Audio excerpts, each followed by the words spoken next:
Well, this news came out of nowhere. Today, the Philadelphia Flyers announced on Twitter that they would be placing Ryan Johansson on unconditional waivers for the purpose of terminating his contract due to what they called a material breach. All right, first off, what a lot of you may not realize is that Ryan Johansson. I'm going to be talking from a biased view of Philadelphia. I'm surprised the whole team isn't. I'm surprised the whole fan base doesn't have a violation on their names.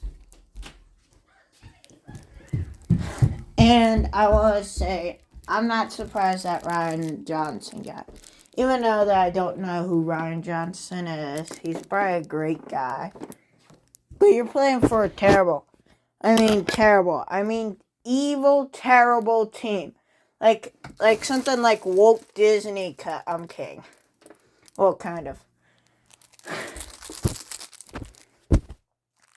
So, yeah.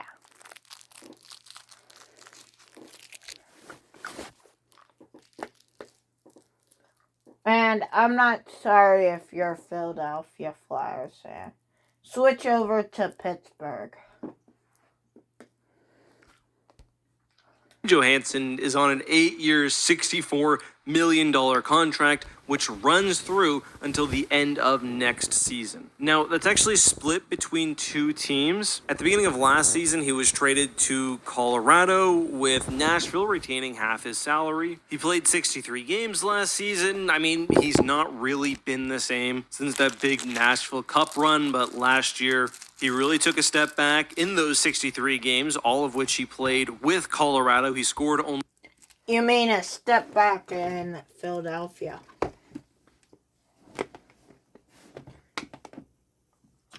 Because the Flyers aren't good and they're not getting better. And if you're a Flyers fan, you're going to be waiting years, maybe even decades for a rebuild.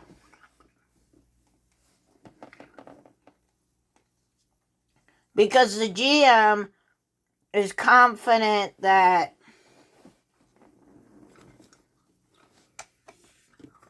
they'll win the Stanley Cup some year. And they're still good, okay?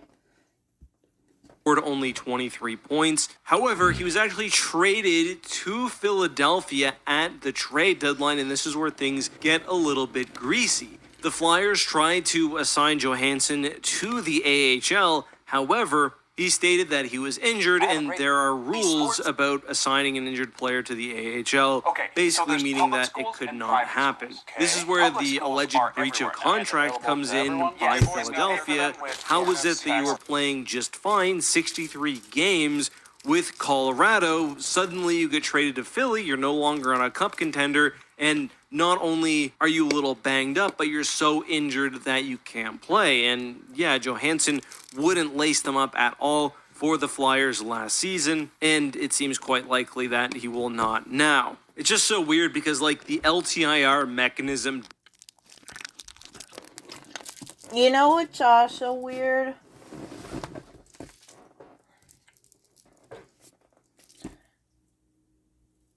Let me think. Loading. You know what's also weird? I'm not going to be able to do these, those, radio shows are about to end, which is just crazy to me. I've been doing this for 2 years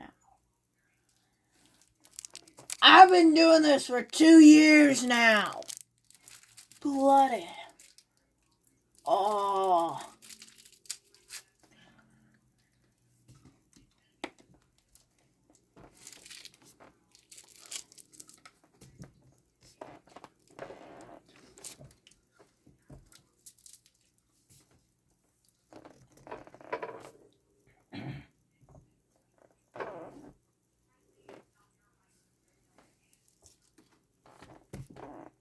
Like, seriously.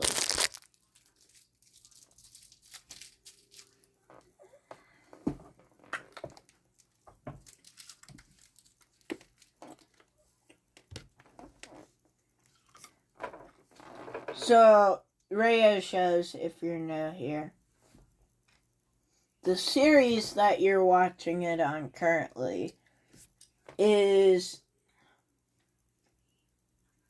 not going to be the series that you'll be watching it on for the rest of this.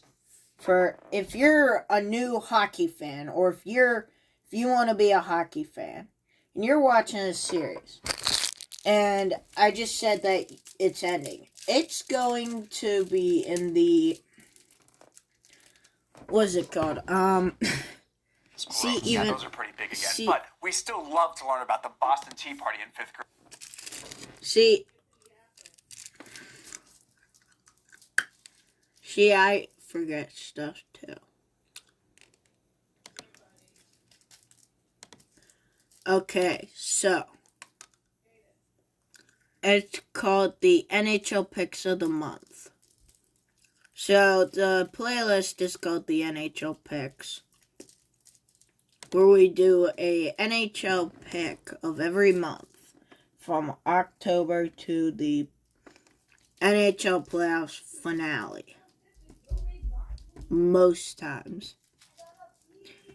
I don't think we'll be doing that, but I can't say for certain. You'll find out this year, I guess. Happy first day of school, everybody.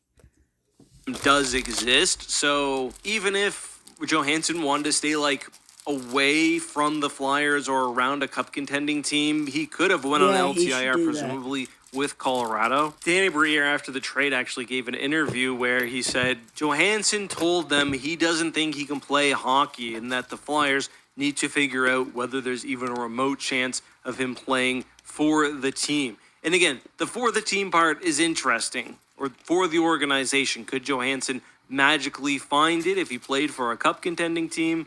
Who knows? One of the teams watching this very closely, and one of the most interesting implications of this is regarding the Nashville Predators. Now, Johansson will file a grievance on this, but if the termination is upheld by the NHL, Nashville is about to get $4 million more in cap space. Very interesting situation, though. Let me know your thoughts on all this and more down below.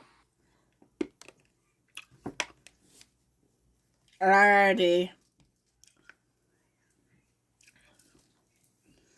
And I'll see you in the next video.